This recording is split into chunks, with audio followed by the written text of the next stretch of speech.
अक्सर हम अपनी लाइफ को एक बैटलफील्ड बना देते हैं। हर दिन एक नई फाइट, हर पल एक नई टेंशन, डिजायर्स के लिए फाइट, रिलेशनशिप के लिए फाइट्स, कुछ अचीव करने के लिए फाइट, खुद के सपनों के लिए फाइट। और धीरे धीरे ये लड़ाई हमारे अंदर की शांति को खा जाती है। पर एक सवाल यहाँ ये है कि ये जो लड़ाई है ये किसके खिलाफ है? लाइफ के खिलाफ या अपने खुद के एक्सपेक्टेशंस के खिलाफ? अगर ये लाइफ के खिलाफ है तो लाइफ से लड़ने का मतलब है उसे वैसे एक्सेप्ट ना करना जैसी वो है। लाइफ आपके हिसाब से नहीं चल रही है और आप उसको फोर्स कर रहे हो कि वो आपके प्लान के हिसाब से चले, लेकिन लाइफ अपने ही फ्लो में चलती है, कभी आसान तो कभी मुश्किल। हार्वर्ड यूनिवर्सिटी में एक रिसर्च हुई कि एक 75 ईयर्स लंबी स्टडी ने यह दिखाया कि जिन लोगों ने लाइफ को एक्सेप्टेंस के साथ जिया उनका मेंटल हेल्थ और फिजिकल हेल्थ दोनों बेटर रहा और वो ज़्यादा लंबी उम्र तक खुश रहे। एक्सेप्टेंस का मतलब यहाँ ये नहीं है कि आप कुछ करना बंद कर दो, बस सरेंडर कर दो। नहीं, एक्सेप्टेंस का मतलब है जो हो रहा है उससे रेजिस्ट मत करो, एक्शन लो, लेकिन एक्शन लेने से पहले रियलिटी को एक्सेप्ट करो। सोचो एक रिवर है और अगर आप उस रिवर की फ्लो के अगेंस्ट तैरने की कोशिश करोगे तो आप थक जाओगे, आपकी सारी एनर्जी वेस्ट हो जाएगी, आप चिड़चिड़े हो जाओगे, आपके अंदर फ्रस्ट्रेशन पैदा हो जाएगी।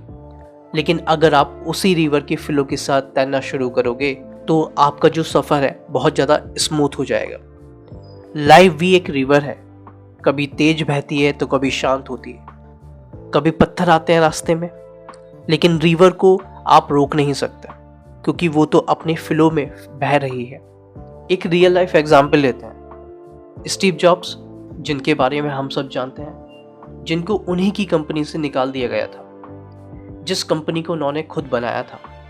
उस मोमेंट पे वो भी लड़ सकते थे दुनिया से, सिचुएशन से, अपने आप से, लेकिन उन्होंने एक्सेप्ट किया और बोला कि जो हुआ हो गया, अब आगे क्या कर सकते हैं। और उन्होंने उसी एक्सेप्टेंस के साथ आगे एक्शन लिया और पिक्सर और नेक्स्ट कंपनी शुरू की और यही नेक्स्ट कंपनी आगे चल के एप्पल की फाउंडेशन बनी और आज एप्पल दुनिया की सबसे बड़ी कंपनी है। तो बात यहाँ ये समझने की है कि अगर वो लड़ते रहते लाइफ से अपनी ईगो के साथ कि मेरे साथ ही ऐसा क्यों हुआ, तो शायद उनकी स्टोरी वहीं ख़त्म हो जाती। लाइफ को एज इट इज़ एक्सेप्ट करना इसलिए ज़रूरी है क्योंकि आपके पास सिर्फ दो चॉइसेस हैं, या तो हर वक्त लड़ते रहो और अंदर ही अंदर जलते रहो, या फिर एक्सेप्ट करो और शांति के साथ जीना शुरू करो। क्योंकि एंड ऑफ द लाइफ आपसे कोई नहीं पूछने वाला कि आपने कितने चैलेंजेस जीते, वो ये भी नहीं पूछने वाले कि आप टेंशन में रहे या खुश रहे।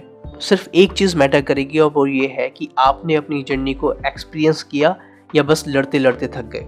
नेक्स्ट टाइम आपके साथ जब कुछ अनएक्सपेक्टेड हो तो आपको सिर्फ एक सिंपल सवाल पूछना है, क्या मैं इस सिचुएशंस को एक्सेप्ट करके बेहतर एक्शन ले सकता हूँ या लड़के अपनी एनर्जी को वेस्ट करता रहूँगा। इसलिए लाइफ से लड़ना बंद करो, फ्लो के साथ चलो। जब आप रेसिस्ट करना छोड़ दोगे तब आपका माइंड भी शांत होगा, डिसीजंस क्लियर होंगे और आपके रिलेशनशिप्स और हेल्थ दोनों इंप्रूव होंगे।